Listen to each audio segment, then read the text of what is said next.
बढ़िया बढ़िया।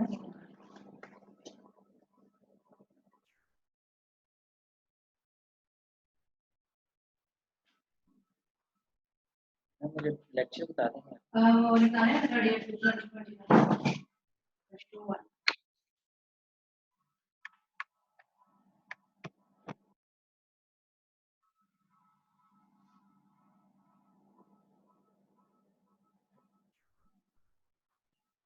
So virology.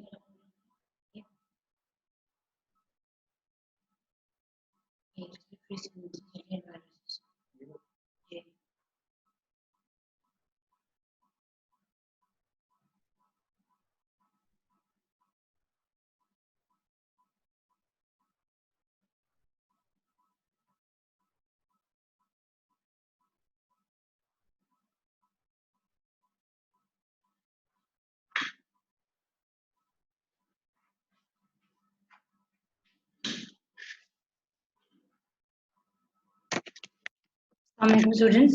Today we will discuss respiratory RNA enveloped viruses. That includes rubella, mumps, and measles. And all of these are enveloped viruses. So they enjoy or they unite the same time frame and the same replication cycle. List of all these viruses already you have started with Dr. Rouge with influenza viruses.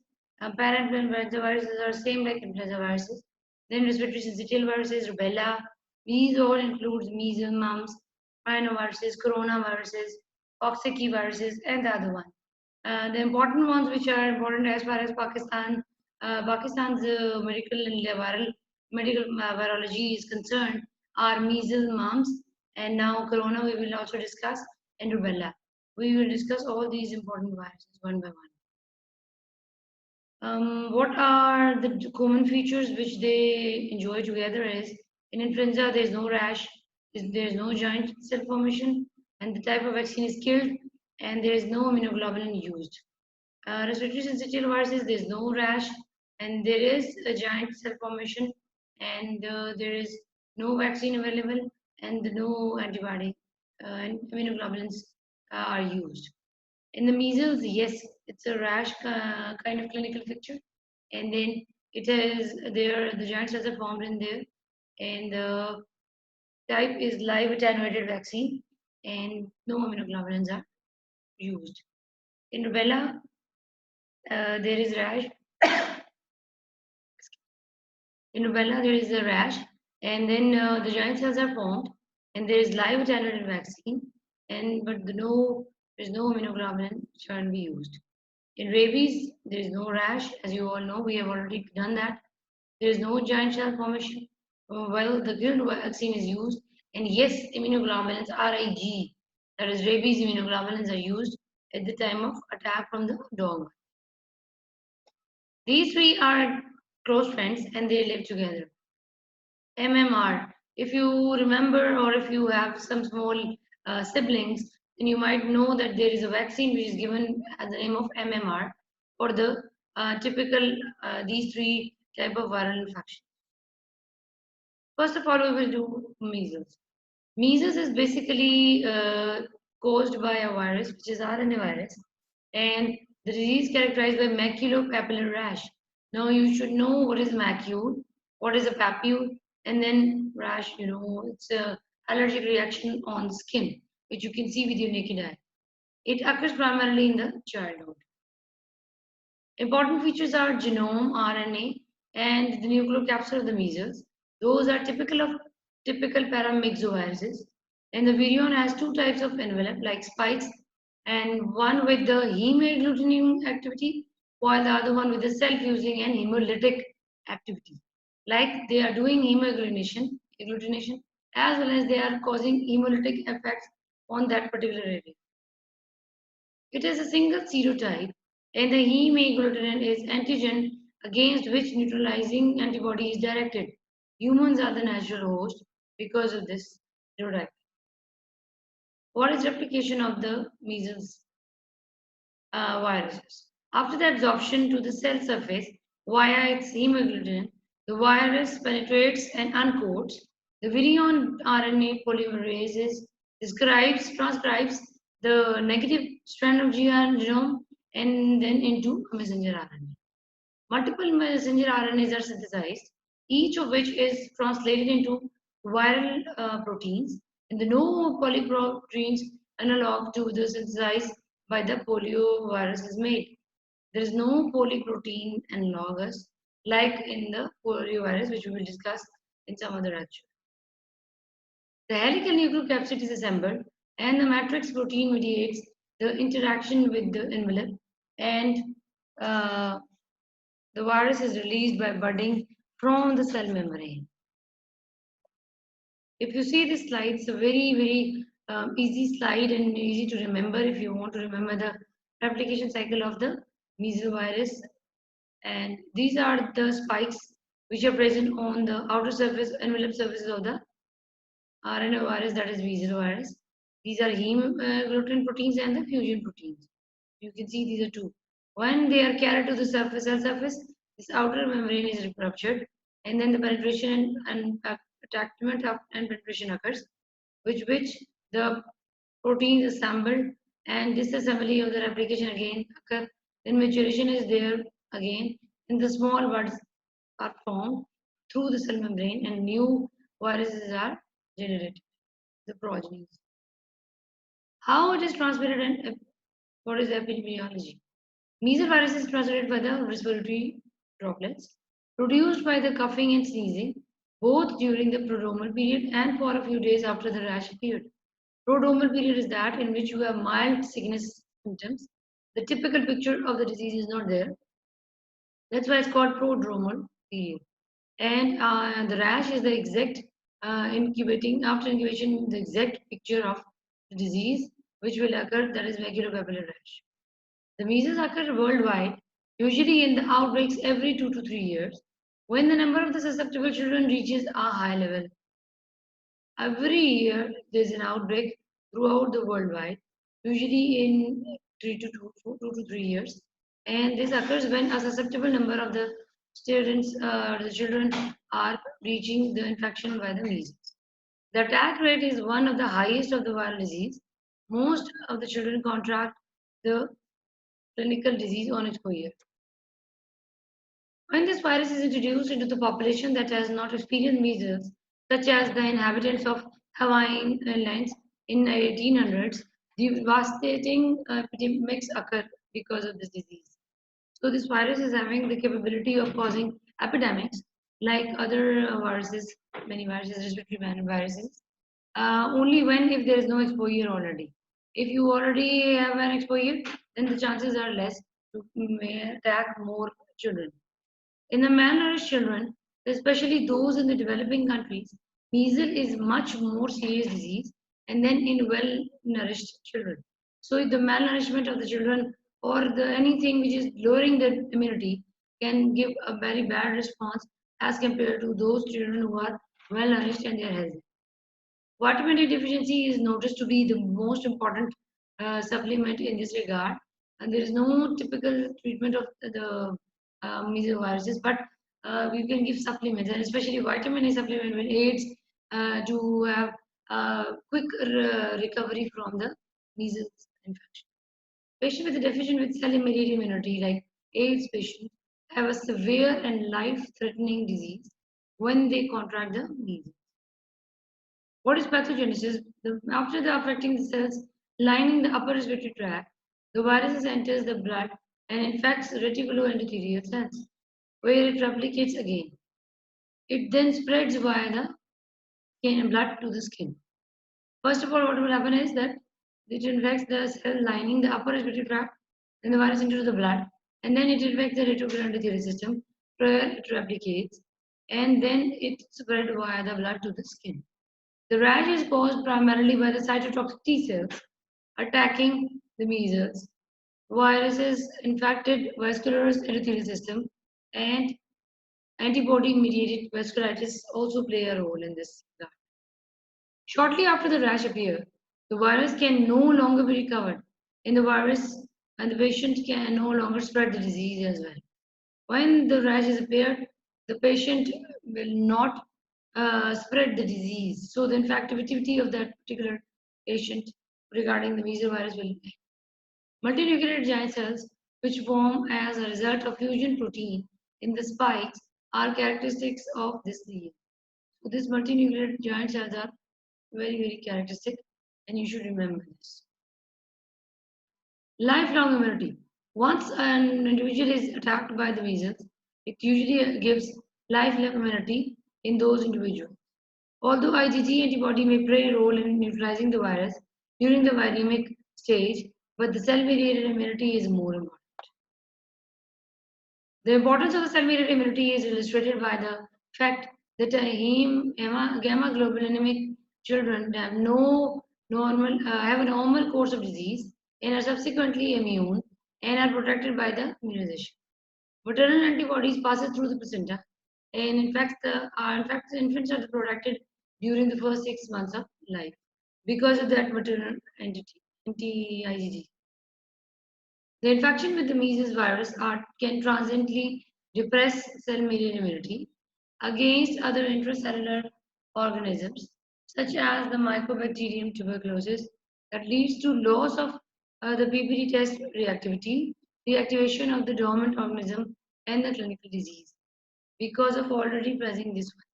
So what will happen is that measles viruses will depress the cell-mediated immunity. You are unable to pick up the PPD test in or anti-tubercular test reactivity.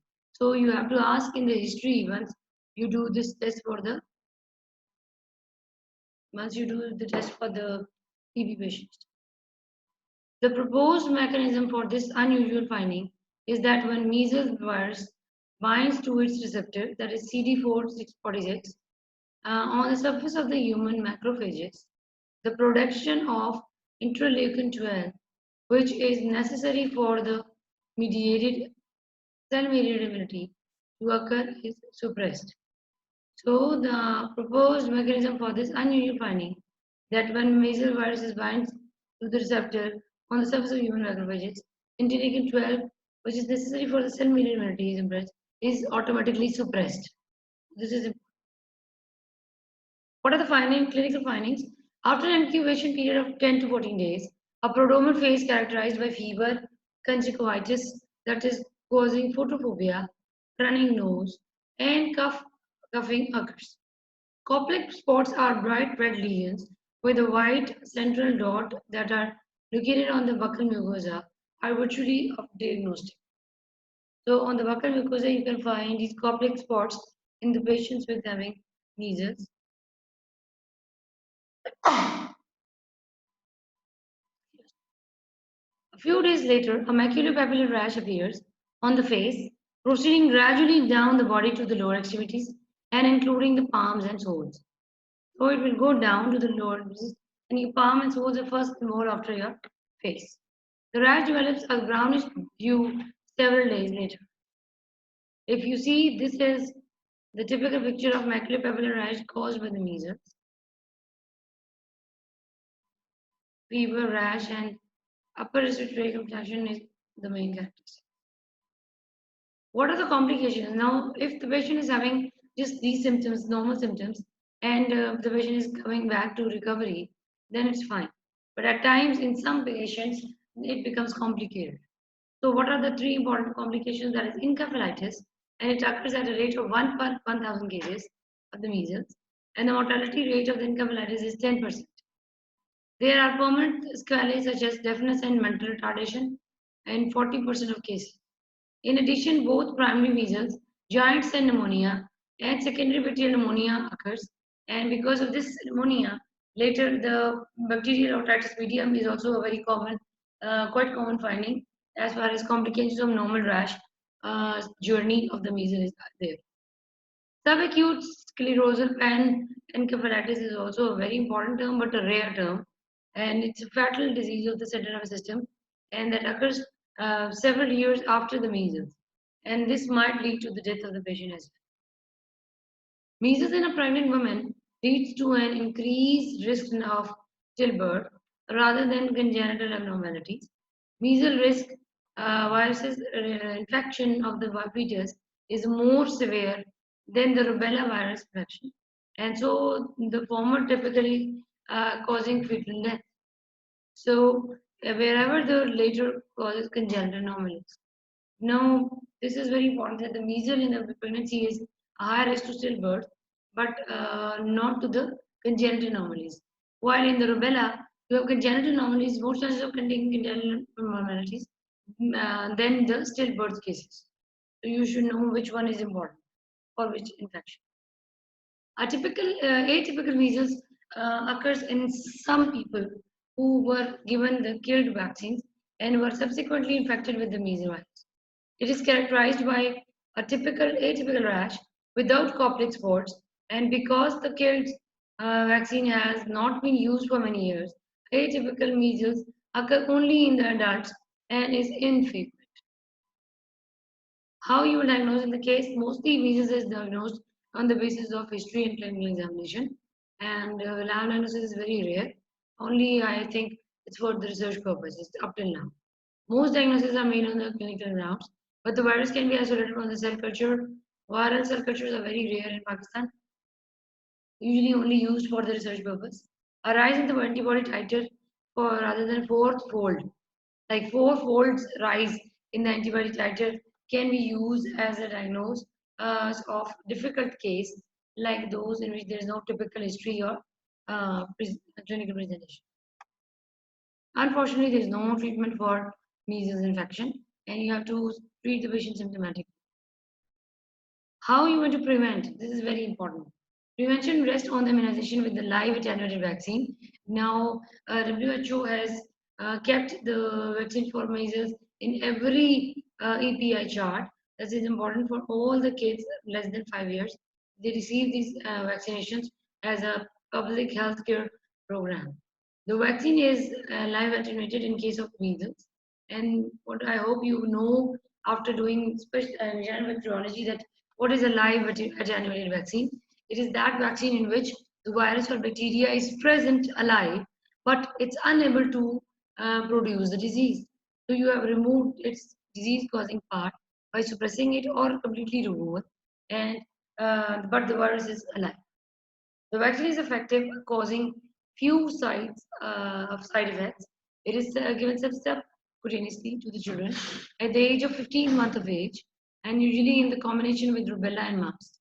So MMR is a combined vaccine.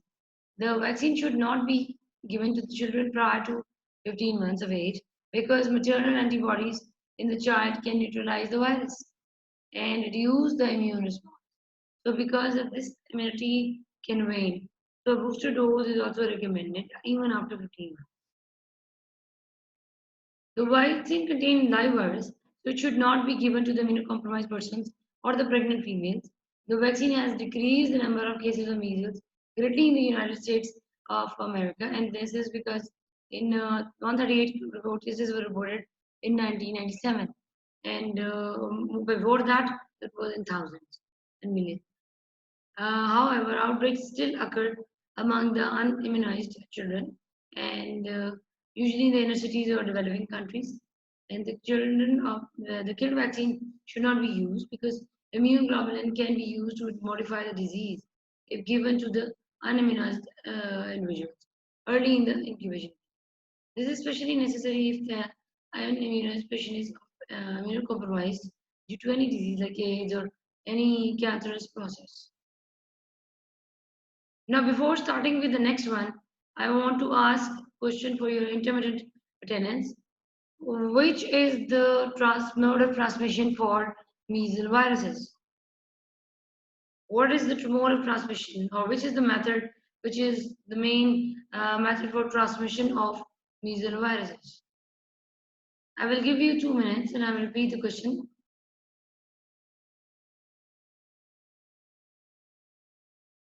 Yes, how the transmission of the disease occurs in case of measles. So, what is the mode of transmission?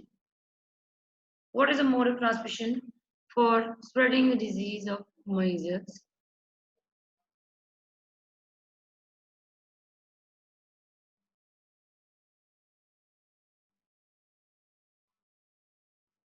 What is the mode of transmission for the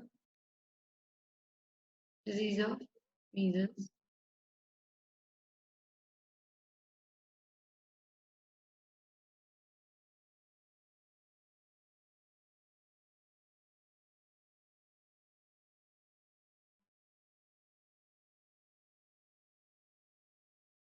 What is the mode of transmission?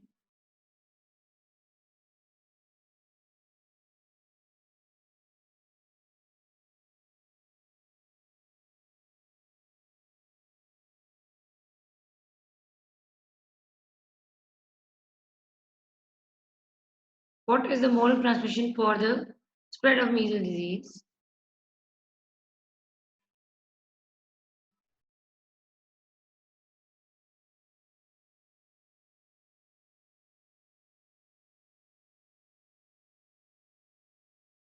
What is the mode of transmission of measles?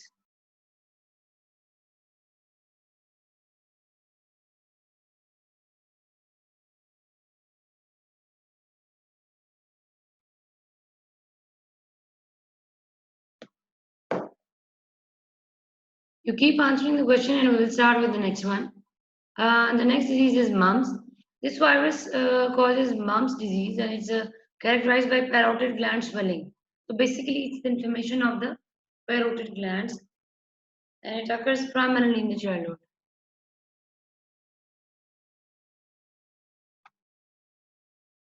What are the important properties? The genome, RNA, and the nucleocapsid are those of a typical paramyxoviruses. The virion has two types of enveloped spikes, same like before, like measles. That is your self-using and hemolytic, as well as the hemagglutinin. Now here, neuraminidase activities also occur. The virus has a single serotype, and neutralizing the antibody is directly against the hemagglutinin. And the internal nucleocapsid protein is the S protein that is soluble antigen and detected in the complement fixation test for the use of diagnosis. Humans are the natural host for it as well. Now the replication is same like measles, in which there is uncoating, there is then attachment, then after an attachment there is penetration. After penetration there is translation, transcription of the viruses, the RNA, and then there is messenger RNA is formed, and then the local progenies are formed and they are released from the cell membrane by budding. How the transmission in epidemiology occurs? Mumps virus is transmitted via the droplet infection as well. Mumps occur worldwide with the peak incidence in the winters. What is pathogenesis? The viruses infects the upper respiratory tract and then spread through the blood to infect the parotid gland, testes, ovaries, pancreas, and some cases meninges. But the most commonly occurring infection is in the parotid gland. Alternatively, the virus may ascend from the buccal mucosa up to the Stenens duct or the of the parotid gland. How the immunity is formed immunity occurs in the persons who have had the disease. There is a popular misconception that unilateral mumps can be followed by the mumps on the other side, but this is a misconception. Mumps occurs only once and subsequently causes the parotitis, that is due to the infection of parotids, and can be used by other viruses such as parainfluenza viruses, by bacteria, or by the ducts of the stone with the stones. Maternal antibodies passes the placenta and provides protection during the first 6 months of life. What are the clinical findings? After an incubation period of 18 to 21 days, a prodromal stage of fever, malaise, and anorexia is followed by tender swelling of the parotid glands and either unilateral or bilateral. So the swelling can be unilateral or can be bilateral because of the virus in certain particular patients or the kids. There is a characteristic increase in the parotid pain when the drinking citrus use. So this is a very characteristic finding. The typical disease is benign and resolves spontaneously within 1 week. If you see, these are the symptoms commonly occurring, that is headache and malaise, then local fever, and then swelling in the lower part of the ear. That is your jaw. This you will having those mumps over this. Same like measles, there is some certain complications in case of mumps as well. One is orchitis, that is post-pubertal males in the pubertal males, which, if bilateral, can result in sterility. And post-pubertal males have a fibrous tunica albuginea, which resists expansion. And because of this pressure of necrosis on the spermatocytes can lead to necrosis of the spermatocytes. Unilateral orchitis, although quite painful, does not lead to sterility. But if it is bilateral, then there is sterility. There is no production of spermatocytes. The other complication is called meningitis, and which is usually benign, self-limited, and without sequelae. So mumps, viruses, Coxsackie viruses, and ecoviruses are the three most frequently of viruses which are of aseptic meningitis. The widespread use of vaccine in the United States has led to marked decrease in the incidence of mumps meningitis. If you have your book with you, do mark this. That what are the three common causes of atypical or aseptic viral meningitis is? That is mumps virus, Coxsackie, and echovirus. You should know these names because it's important as far as your virus is concerned, and it is important as far as your MCQs. How you will diagnose a case of mumps? The diagnosis of the mumps is usually made clinically, and but the lab tests are available for confirmation. The virus can be isolated in the cell culture from the saliva or the spinal fluid or urine, and in addition, a four-fold rise in the RBC antibody titer in the either the hemagglutination or emission of the CF test, that is your completion fixation test, complement fixation test is diagnosed. A single complement fixation test that assesses both the S and V viral antigens can also be used because an antibody of S antigen appears early. It is short-lived and it indicates the current infection. If only V antibody is found, the patient has had mumps in the past. So if both SVs are present, that means it's apparently in current and acute. And if it is only V is there, that means it was in the past. The mumps test, skin test, based on delayed hypersensitivity reaction, can be used to detect the previous infection, but serologically tests are performed. The mumps skin test is widely used to determine whether a patient is cell-mediated immunity is competent or not. Same like measles, there's no antiviral therapy for mumps. We only, what we will do is, we will treat the complications, we will treat the symptoms, symptomatic treatment will be given. How you will prevent? Prevention consists of immunization with the live adjuvant vaccine, same like in measles. The vaccine is effective and long-lasting, at least 10 years, and causing no side effects, few side effects, but no typical of any side effects. Two immunizations are recommended, one at the 15 months and a booster dose at 4 to 6 years. And usually why 4 to 6 years? Because at that time, the patient or the kid will start schooling. So what will happen is that if you start schooling, you are more apparent to many of the students, and that might have one of them will be having mums at that time. You have to protect your kid for that. That's why the booster dose is usually given on the opening of school life. Usually in the combination with the measles and rubella vaccine, because it is a live vaccine, it should not be given to the immunocompromised persons or pregnant women. So the immunoglobulin is not useful for preventing the vegetating mumps bronchitis. Before starting with the rubella, I would like to ask what are the two complications of mumps? What are the two most commonly found complications are of mumps? You have to answer this question and then we will move to the next one.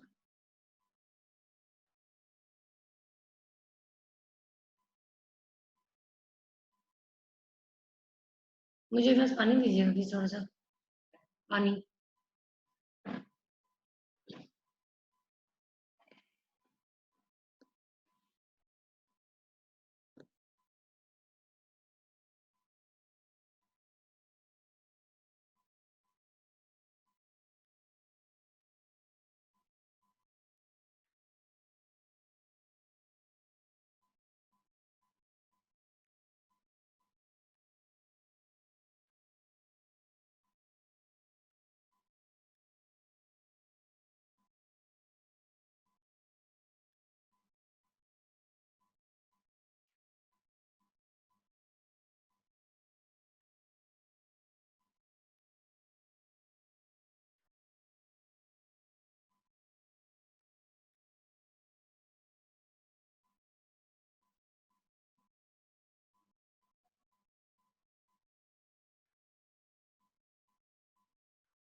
मैंने इसको pause किया था sharing को, इसको दोबारा reconnect करना पड़ेगा। मैंने ना स्क्रीन शेयरिंग पॉज की थी।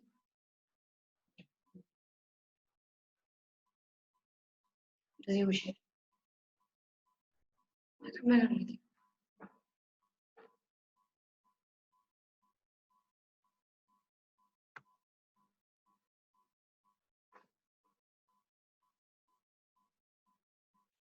Okay, the question was,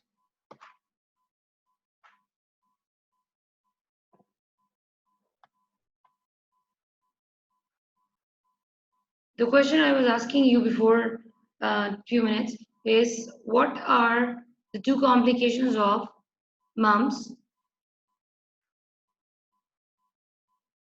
What are the two complications of mumps?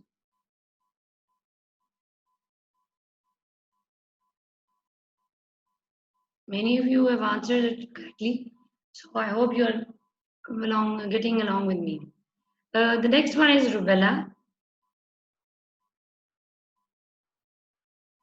Rubella virus is basically from a Latin word that means little red, and it is acquired rubella because of German measles or German measles or 3-day measles.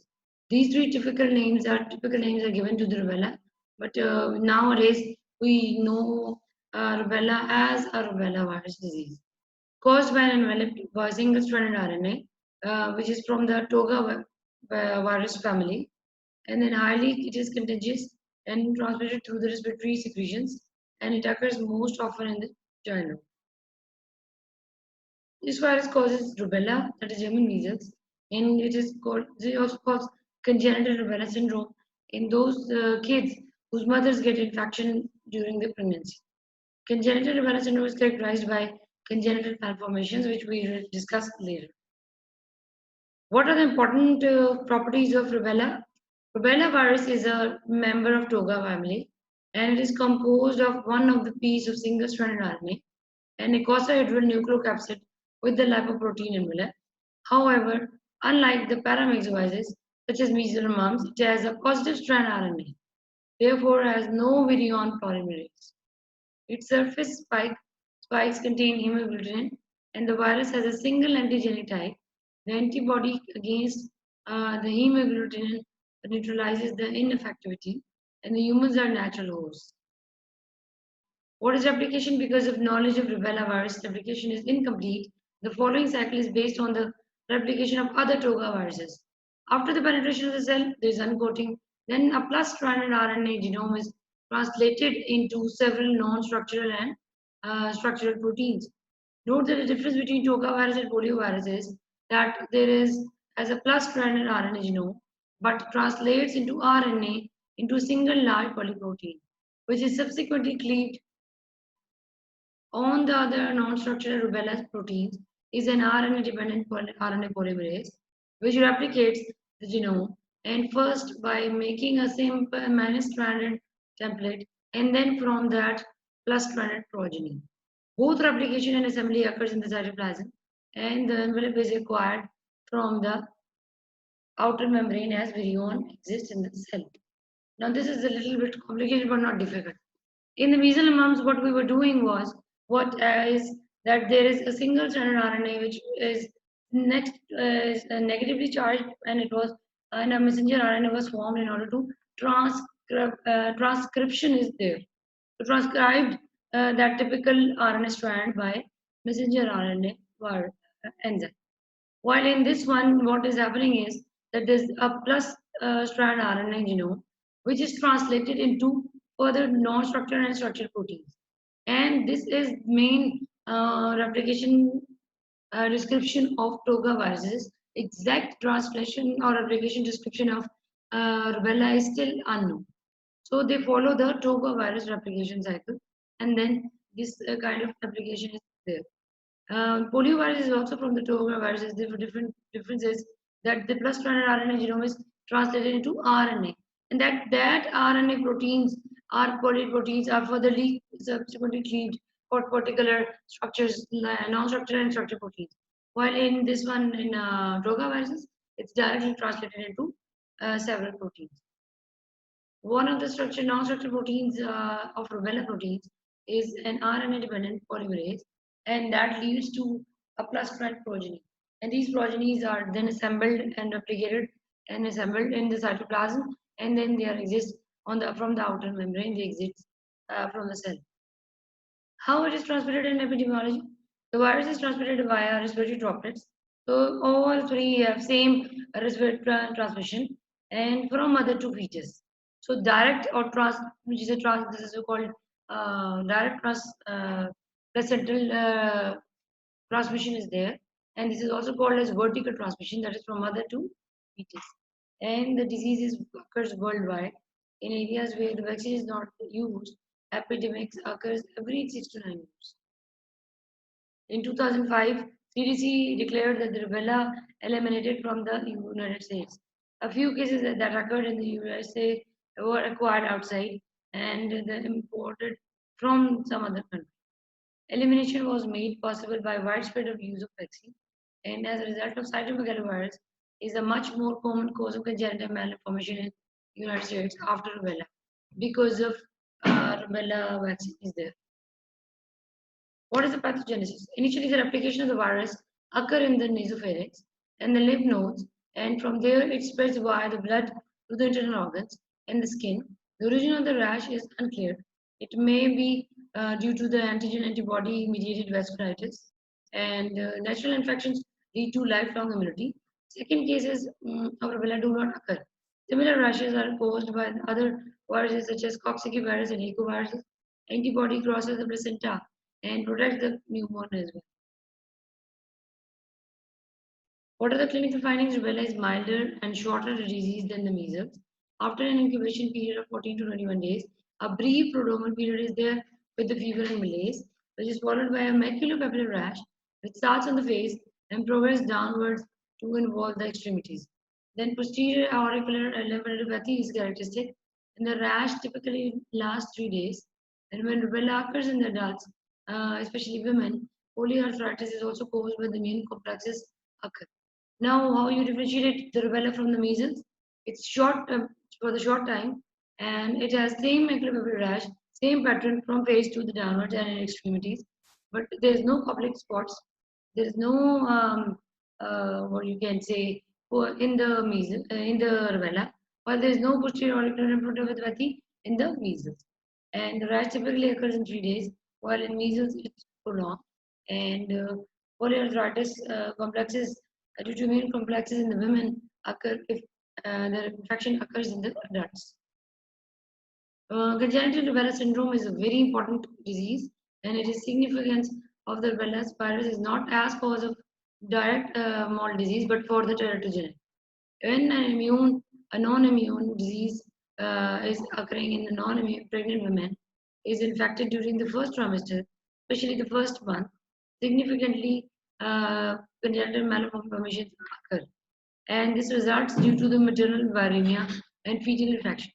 The increased rate of abnormalities during the early weeks of pregnancy is attributed to the very sensitive organs developed that occurs at that time.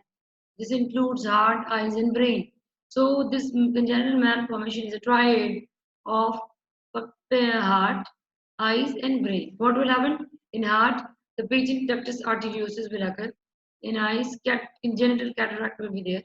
And in the brain, deafness and mental retardation will happen. In addition, some children infect in the utero and continue to excrete rubella virus for months and followed by the birth, which is significant public health hazard because the virus can be transmitted to the pregnant women. Some congenital shudders are asymptomatic, unfortunately, and without malformation, and hence can be diagnosed only if the virus is isolated. Congenitally infected infants also have congenital or significant IgM titers and persist IgG titers long with after the maternal antibodies disappear. This is a classical triad of congenital rubella syndrome, and it includes cataract, cardiac abnormalities, and deafness. So this typical picture is usually asked in the MCQs especially, or then the Vivas, if the external is from virology, he can ask you what is a congenital triad syndrome. The other symptoms of the rubella is sneeze, runny nose, red eyes, headache, muscle pain, mild fever, cough, and red rash. What is a typical diagnosis of lab? Rubella viruses can grow in cell cultures, but it has produced little cytopathogenic effect. So it is therefore usually unidentified ability to interfere with the ecovirus CP. So every cytopathic effect has regarding the typical of virus, and it is not coincides with the other one. If the rubella virus is present in the patient's specimen and has grown in the cell culture, there is no cytopathic effect will appear when the culture is super infected with an echovirus. So it will suppress the identity of the rubella virus. The diagnosis can also be made by observing a fourth fold or greater rise in the antibody titer. All the viruses which I have discussed today, the diagnosis is made if fourfold of antibody titer will be there, rising there in the blood of the patient. Acute phase and convalescent phase sera in the aim recognition inhibition test or ELISA can be used, and it should be observed for the IgM titer antibody in a single acute phase serum sample. In a pregnant woman exposed to the rubella virus, the presence of IgM antibody indicates recent infection, whereas 1:8 or greater titer of the IgG antibody indicates immunity and consequent protection of the fetus.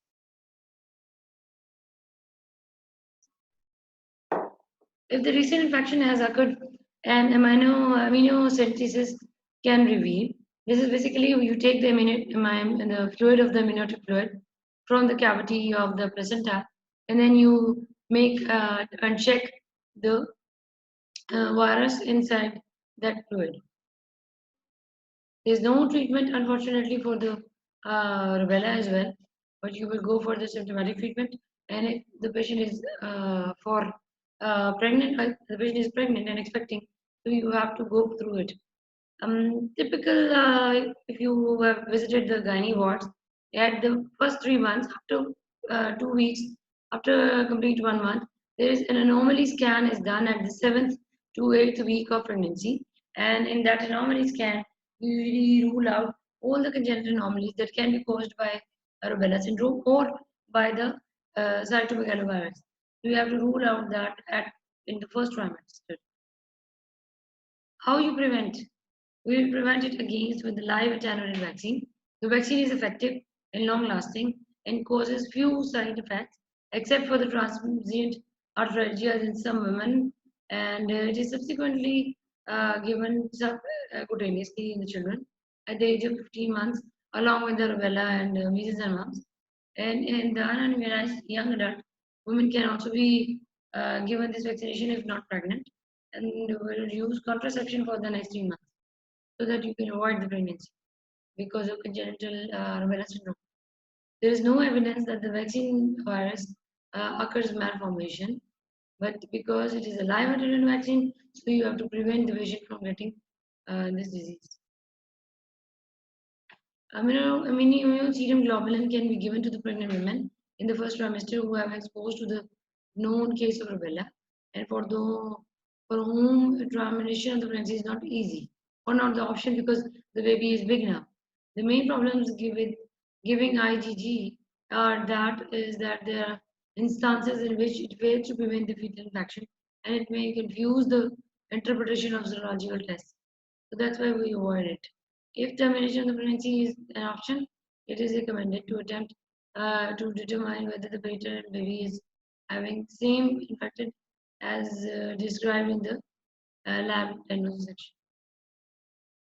The protection against the protect pregnant women from the exposure of rhinovirus. Many hospitals require their personal to demonstrate immunity, and either by serologic testing or by proof of immunity.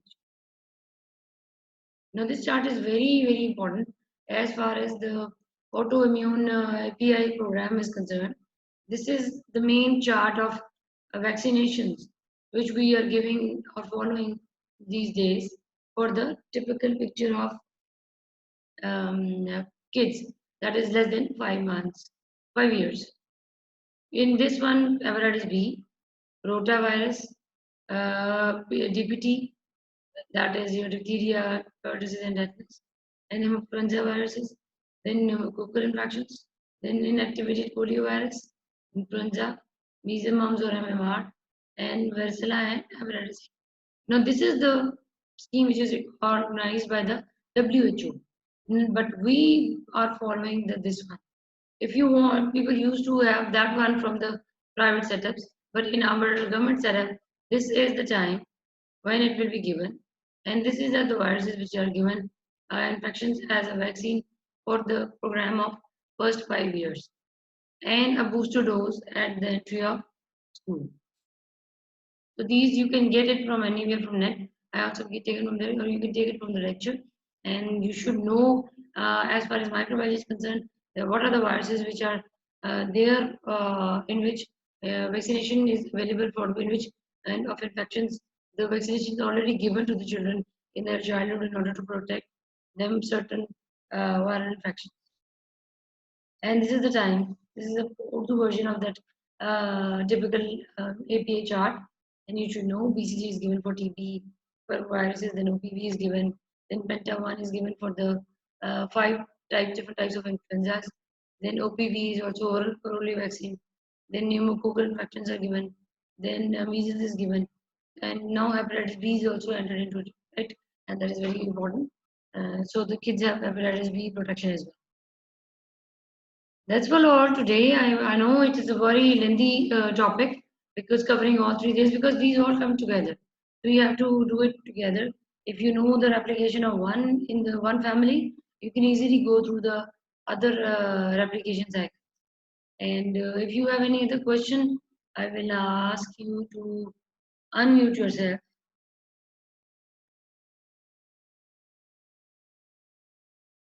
If anybody asks question, you can ask. Hello? Hello, Niva. अस्सलाम ma'am. वालेकुम अस्सलाम। Ma'am मैंने पूछना था कि जी पूछिए। Mails में sterility कैसे कॉज करेगा? मतलब वो तो स्लाइवरी ग्लैंड्स की इन्फ्लेमेशन नहीं करवाता। वो क्या कैसे करेगा? Excuse me, can you repeat your question? Ma'am जो मम्प्स वायरस है जी वो तो स्लाइवरी ग्लैंड्स की इन्फ्लेमेशन करवाता है ना, तो वो फिर स्टेरिलिटी इन मेल्स कैसे करवाएगा, जो आपने एक पॉइंट बताया था? मैंने आपको शुरू में बताया है, I will open that slide as well, that parotid are the most commonly, parotid glands वो हैं जो मोस्ट कॉमनली इन्फेक्ट होते हैं by the mumps virus, but other can also, it can cause pancreas infection, it can cause the testes infection, it can cause in the ovaries as well, the infection in the ovaries. I will show you it.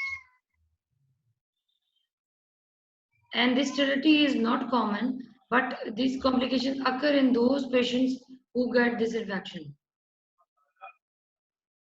These are the commonly found complications. That's why these two are, here we go. Wait.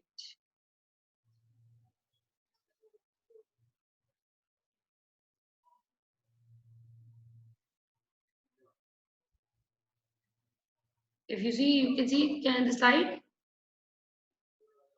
Yes, ma'am. Here I mentioned that the spread is through blood. After from the respiratory tract, and they get into the blood, the virus get into the blood, and from the blood, it went to different glands.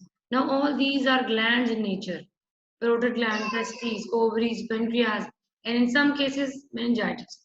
But in those rare cases, only these two, testes and meningitis infections, are very common as a complicate, and they occur as a complication of these two. अगर आप sterility of किसी एक typical patient की sterility को investigation करेंगे backwards, investigate करेंगे तो they might have a history of having mumps in the childhood, and that was very severe. So that's why the orchitis and the encephalitis or meningitis is very common complications, lesser than the other one. The like ovaries and pancreas, hardly any case has been reported.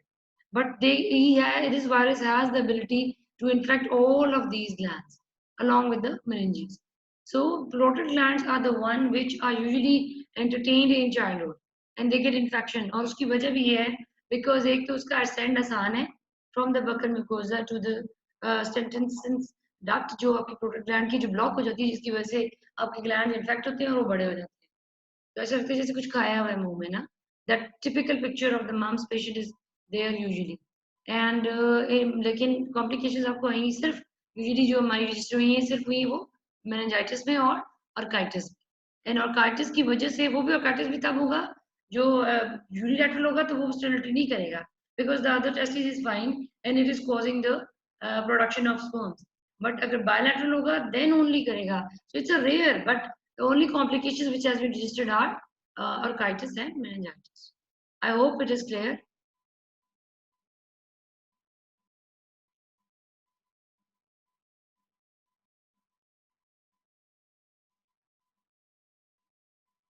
Any other question if Yes, anyone asks? Oniba, if you want to ask any other question. no, ma'am. Thank you. No problem. Thank you so much. Anyone else, if you want to ask any other question, you can ask on your group page as well. Regarding the handouts, मैं और Aruj दोनों we will paste urine as well as stool as well as the practical of Zen staining. We will post it in your group, WhatsApp group as well, and then you can copy it from your in the practical notebook. Okay, thank you, kids. I hope you are getting through along with us in the virology because otherwise it will all get messed up. तो अगर आप साथ साथ करेंगे तो it will be very helpful for you. Thank you so much. अल्लाह हाफिज.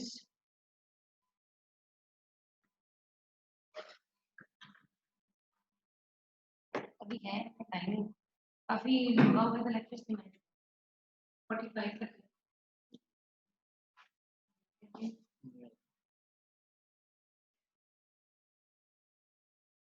चलिए तो मुझे लैपटॉप